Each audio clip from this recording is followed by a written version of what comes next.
I'm warning you, don't step on my boat.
Oh, Baba Davi.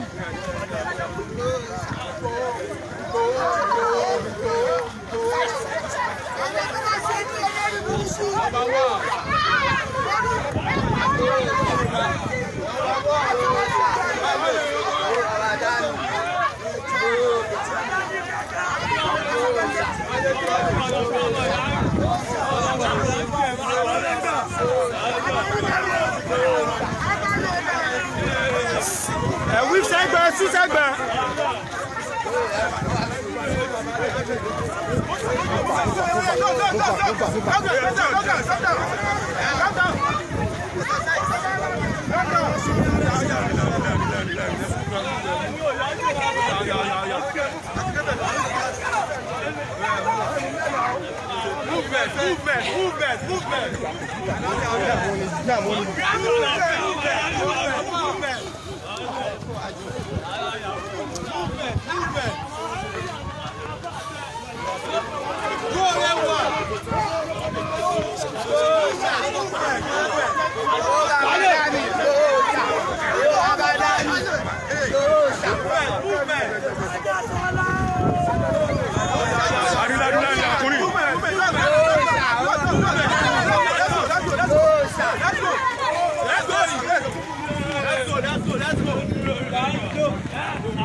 Move.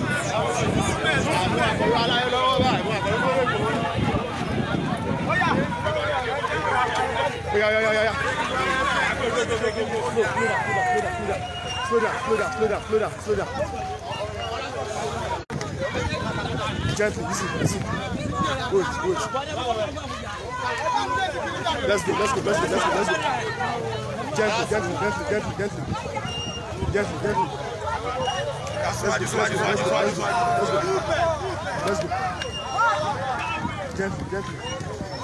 Let's go.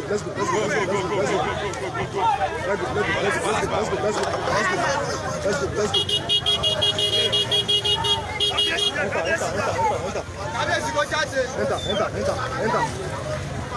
Straight.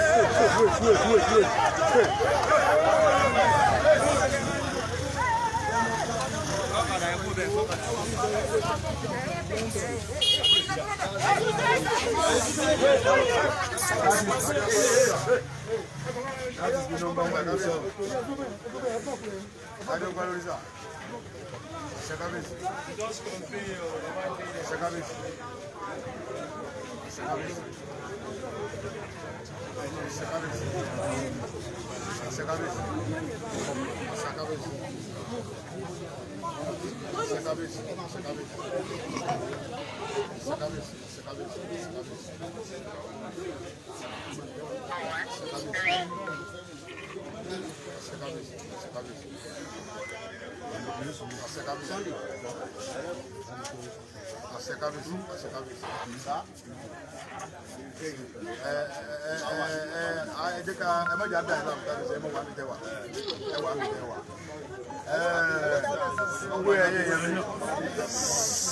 Ọlọ́run ní jẹ́ kí ilẹ̀ Yorùbá ó bàjẹ́.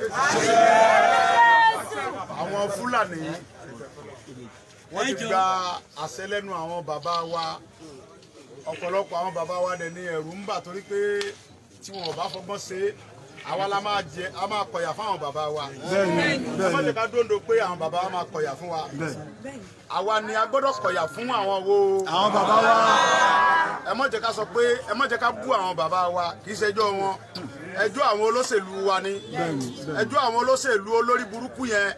Àwọn tá a fi sa síwájú àwọn olórí burúkú olóṣèlú.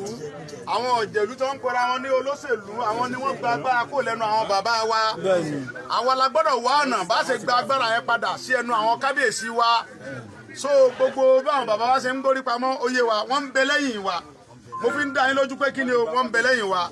Ìjà tí a dẹ̀ ń jà yìí ìjà òmìnira ẹ̀tọ́ wa là ń jà fún. Ẹ̀rù ẹnìkankan ò bà mí.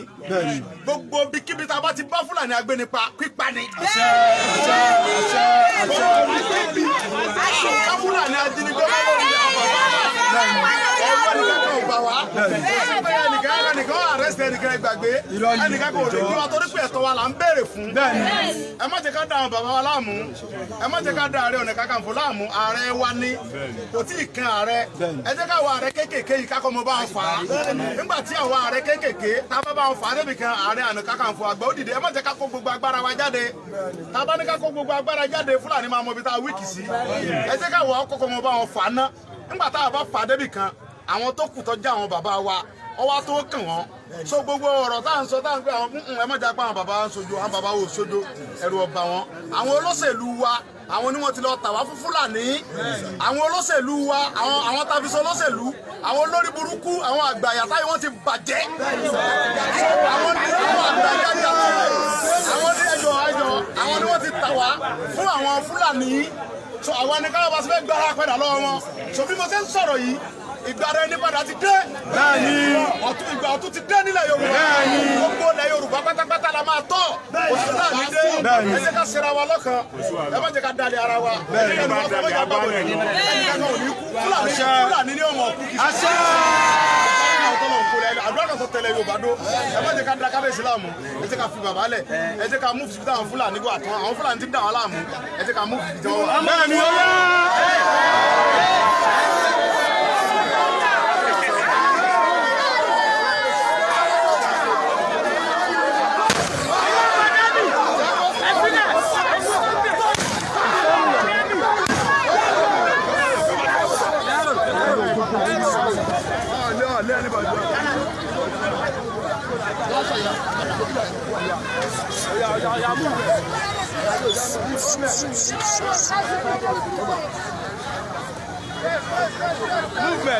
Movement, please.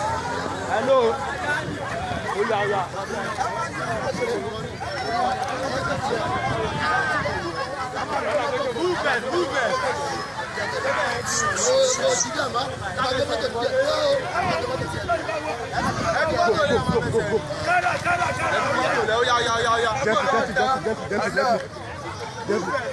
Movement.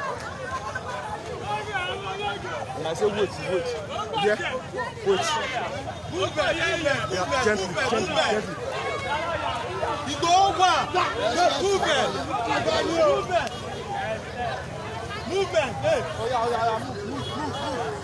Hello. Movement. Go.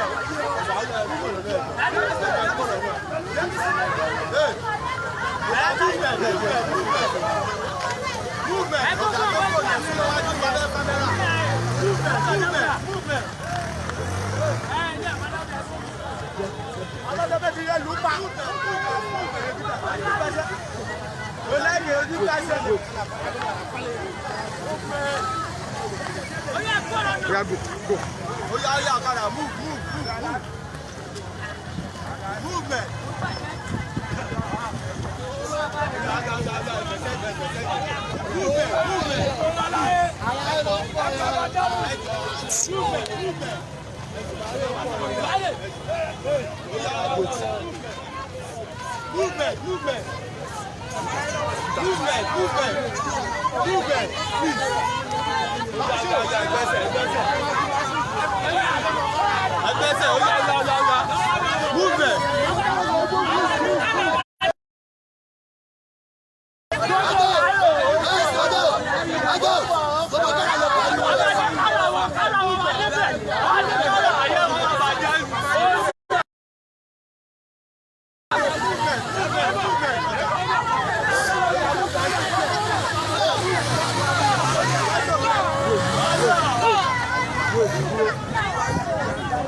Movement.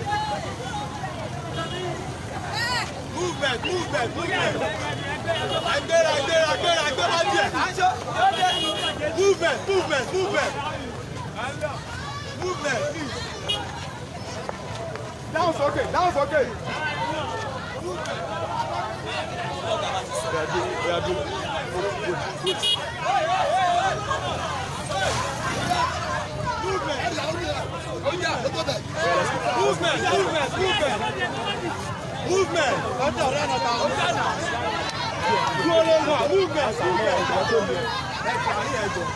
Movement. Oh yeah, you go move there. Movement, please. Any, what is small? Movement. It's okay. Movement.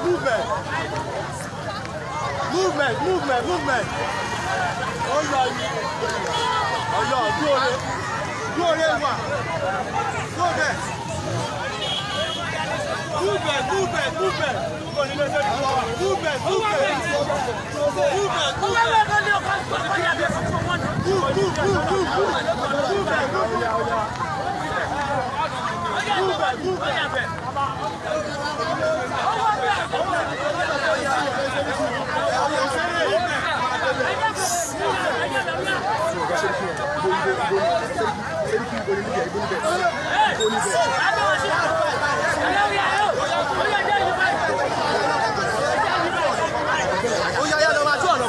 Movement. Movement, that's all. Go. Movement. Oh yeah, go. Hey, I'm going Go now. Oh yeah, go.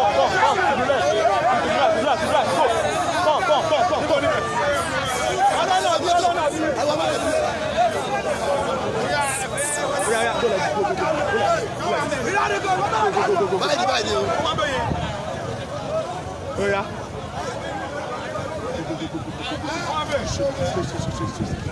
Shoot like this. Good now.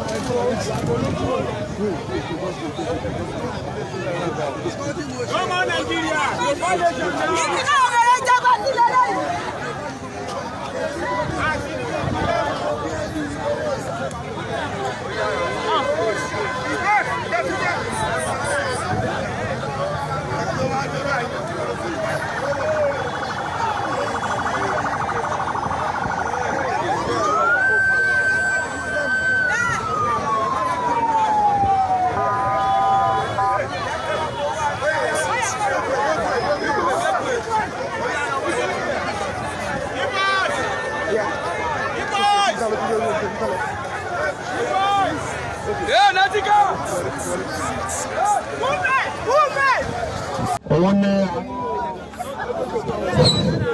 Òun ni pé àwọn Fúlàní tí wọ́n ń da àwọn fámìlì ohun tá a wá bí fún lónìí ohun tá a wá bí fún lónìí Hello.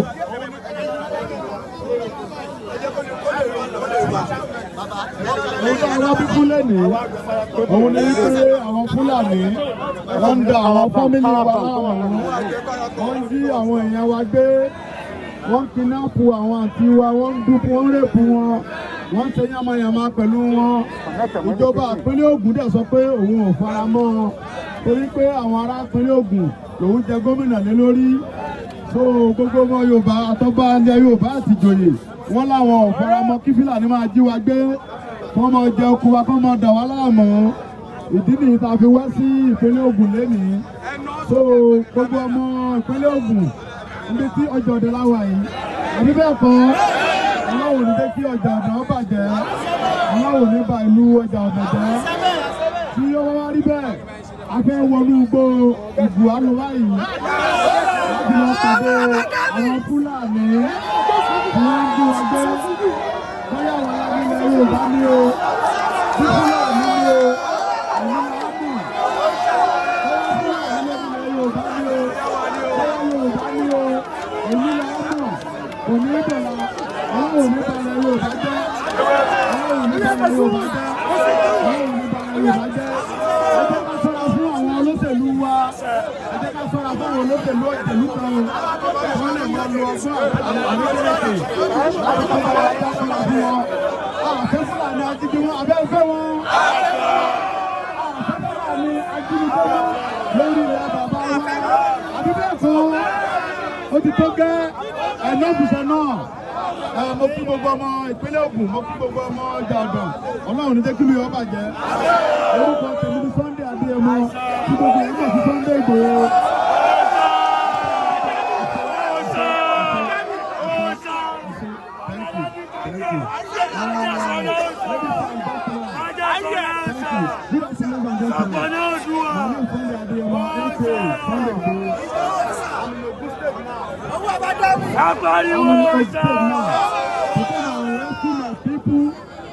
From Fulani kidnapping, Fulani herdsmen, enough is enough for all the Fulani kidnapping and herdsmen in our land. This is our land, this is our nation, this is Yoruba nation.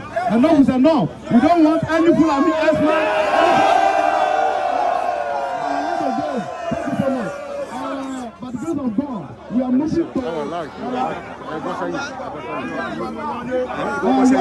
Iguana to face all the Fulani herdsmen, to steer all of them away. We don't want them in our land again. Thank you so much. God bless you.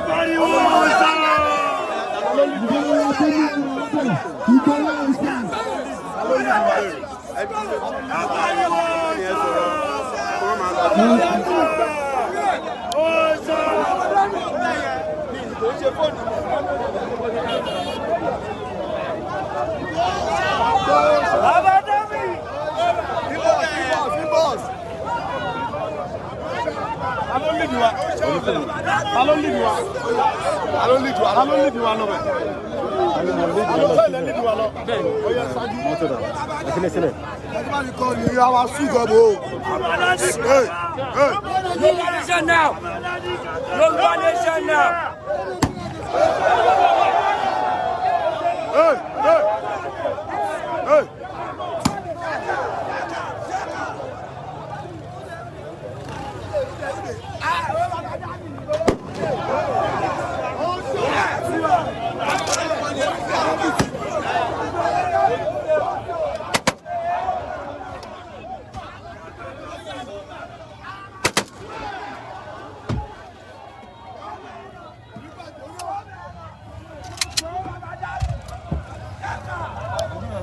Atupada later. We come back, we end the broadcast, but we come back later. Bye for now from this end.